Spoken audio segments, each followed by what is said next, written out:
संगीत सरिता।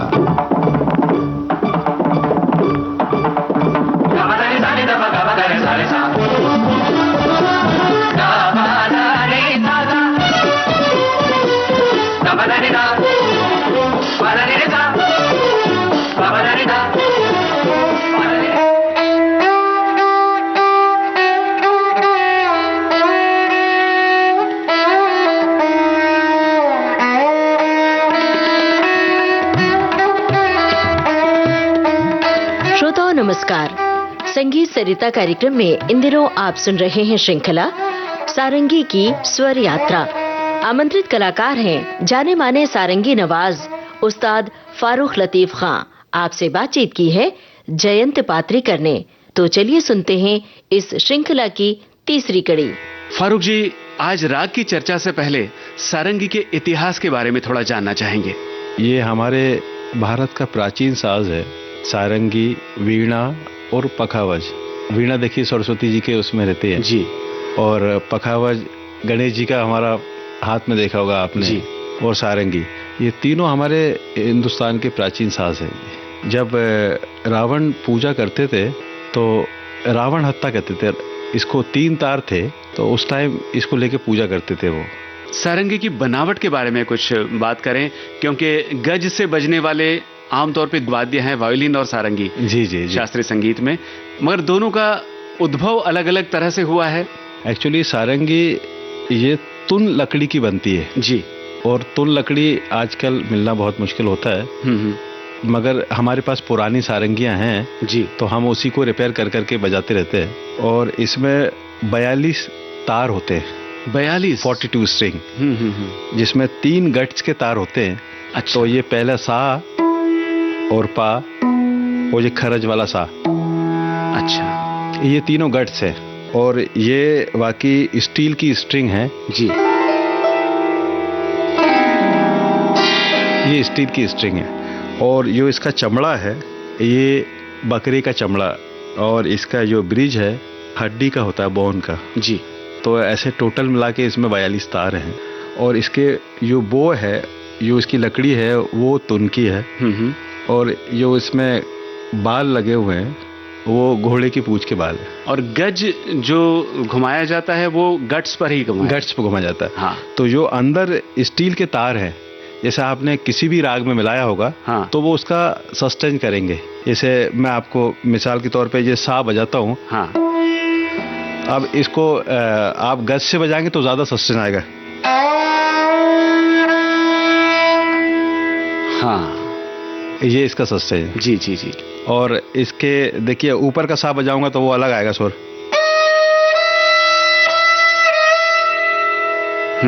ठीक है।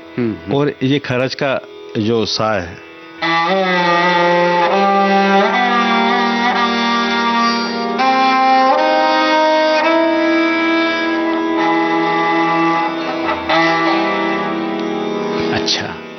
अच्छा, सारंगी जैसे ही दिखने वाले कुछ वाद्य लोक गीतों में बजाए जाते हैं। जी जी। एक्चुअली सारंगी के बहुत सारे रूप हैं जी। जैसे रावण हत्ता एक जोगिया सारंगी, वो उसमें 3 तार लगे होते हैं। और एक सिंधी सारंगी बोलते हैं। अच्छा। यो खाली एक बांस के टुकड़े पे वो 3 तार लगे होते हैं और 7 तरवे लगी होती हैं। फारूक जी, आपने बताया कि इस साज में 42 स्ट्रिंग्स होते हैं, तार होते हैं। जी जी जी जी। तो किस तरह से इन्हें ट्यून किया जाता है? सबसे पहले तो जो गट्स के तार होते हैं जी, उसको हम सा पा सा मिलाते हैं। ये अभी मेरा सफेद 3 सुर है ई, तो मैंने उसमें मिलाया ये। तो ये देखिए, ये पहला तार जी, सा, और दूसरा पा, और फिर तीसरा सा। अब स्ट्रिंग कैसे मिलाएंगे? तो जो 9 तरवे हैं, ये 9 स्ट्रिंग हैं, उसको राग मिलाते हैं हम लोग। ये पूरा राग हो गया। और ऊपर की जो तरब है, स्ट्रिंग है, उसको खरज में मिलाएंगे। सा नी दा पा मा गा रे सा। अच्छा, ये हो गया। ठीक है। हाँ। और फिर ये दूसरी स्ट्रिंग है मध्यम तक, और जो नीचे की 15 तार है, हाँ, उसको क्रोमेटिक मिलाते हैं हम लोग। 2 गंधार, 2 निषाद, 2 दहवत, ऐसे करके देखिए। ये सा एक हो गया। हाँ। अब रे,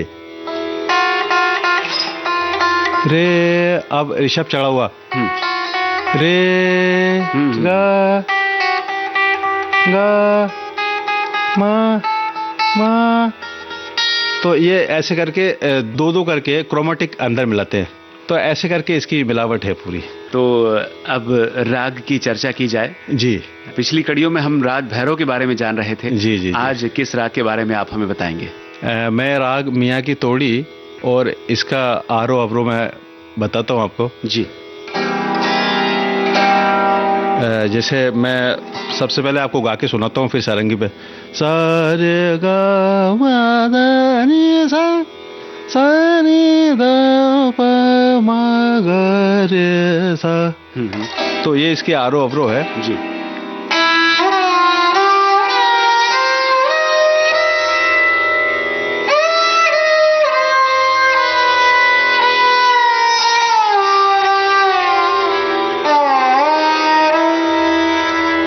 एक्चुअली मियाँ की तोड़ी इसलिए कहते हैं इसको कि इसमें लौट के पंचम लगती है। एक गुजरी तोड़ी होती है खाली, सा रे गा मा दा नी सा नी दा मा गा रे सा, ये गुजरी तोड़ी हो गई। जी जी। और आप इसमें पंचम लगा देंगे तो ये मियाँ की तोड़ी हो जाती है। तो मैं आपको थोड़ा सा तोड़ी का विस्तार सुनाता हूँ। जी। देखिए।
ये इसका विस्तार है। जी जी। और दूसरी बात आपको बताऊं तो हमारे घराने में सारंगी की तालीम गायकी अंग से दी जाती है और एक सारंगी गतकारी अंग से बजती है। तो हमको जो तालीम दी है वो गायकी अंग से दी है। क्या फर्क है इन दोनों अंगों जी, में? गतकारी अंग जैसे सितार खानी गत और गायकी अंग जी। जैसे विलंबित एक ताल। तो मैं आपको एक पूरा आवर्तन बजा के सुनाता हूँ।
ये विलंबित हो गया जी। अब गतकारी अंग से कैसे बजती है मैं आपको बताता हूँ। इसे राग यमन है। ये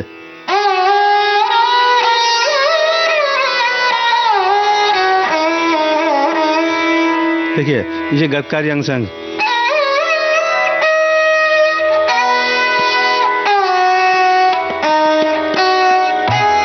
विलंबित 3 ताल।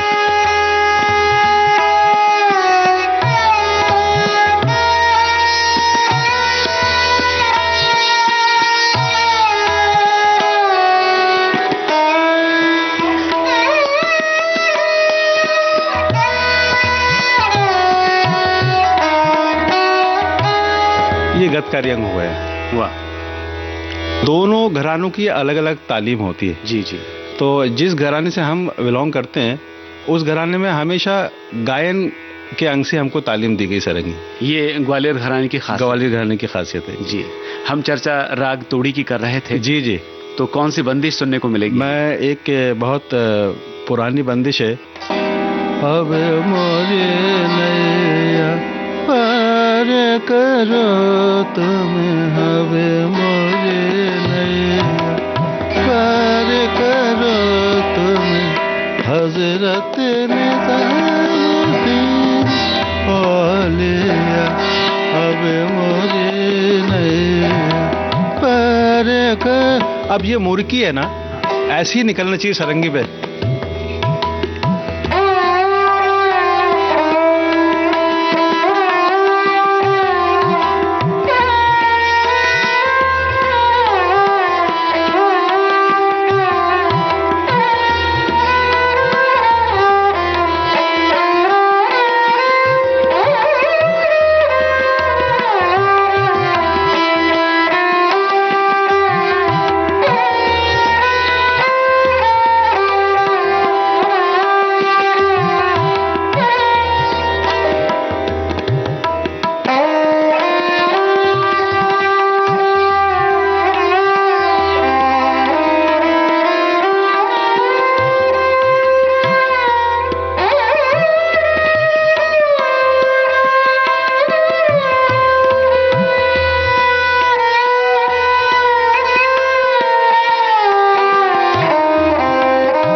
क्या बात है, बहुत ही सुंदर रचना थी ये राग तोड़ी में। जी, इस बंदिश का बहुत अच्छा उद्देश्य है कि वो भगवान से मांग रहा है, अल्लाह से, जी, कि अब मोरी नैया पार करो तुम, हजरत निजामुद्दीन औलिया। मतलब जिस बेड़े को मैं लेके चल रहा हूँ, अपने घराने को लेके चल रहा हूँ या अपनी परंपरा को लेके चल रहा हूँ, तो बस उससे मांग रहा है कि भाई आप मेरी नैया आप ही पार लगा सकते हैं, और इसलिए मैंने आपको ये बंदिश सुनाई। बहुत बहुत धन्यवाद। और हमारी सारंगी की स्वर यात्रा का ये जो बेड़ा है, ये अब अगली कड़ी की ओर बढ़ेगा। आज की कड़ी संपन्न होती है श्रोताओं, आपसे फिर भेंट होगी अगली कड़ी में। आज्ञा दीजिए, नमस्कार। सारंगी की स्वर यात्रा, ये थी इस श्रृंखला की तीसरी कड़ी। आमंत्रित कलाकार जाने माने सारंगी वादक उस्ताद फारूक लतीफ खां। आपसे बातचीत की जयंत पात्रीकर ने। तबले पर संगत की श्री यशवंत वैष्णव ने। विविध भारती के संग्रहालय से प्राप्त इस कार्यक्रम की प्रस्तुतकर्ता मनीषा जैन।